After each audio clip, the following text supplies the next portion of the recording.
It is the story of a bad old man, Ebenezer Scrooge, who doesn't like Christmas.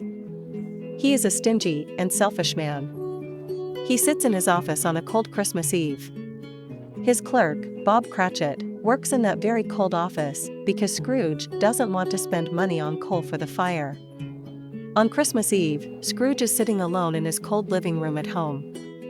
Suddenly the ghost of his dead partner, Jacob Marley, appears.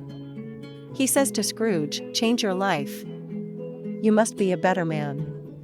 You must be kind to people. 3 ghosts will visit you this night." Scrooge is terribly afraid. Then he goes to bed. That night 3 ghosts come to visit Scrooge. The first is the ghost of Christmas past. He takes Ebenezer Scrooge back to the happy days when he was a young man and he celebrated Christmas with other people. He was so happy. The second ghost is the ghost of present and takes Scrooge to a poor but clean room.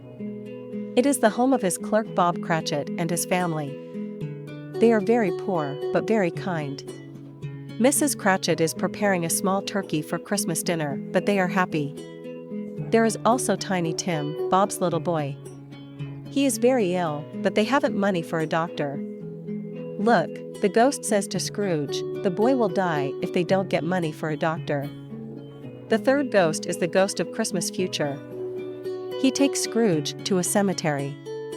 There is Scrooge's name on a tombstone. Scrooge is frightened and promises to change his way. The ghost disappears. When Scrooge gets up on Christmas morning is a new man. He becomes jolly and charitable and wishes everyone Merry Christmas. He buys delicious food and many presents for Bob's family and pays for the doctor for little Tim. Scrooge is really a new man and the spirit of Christmas is always with him.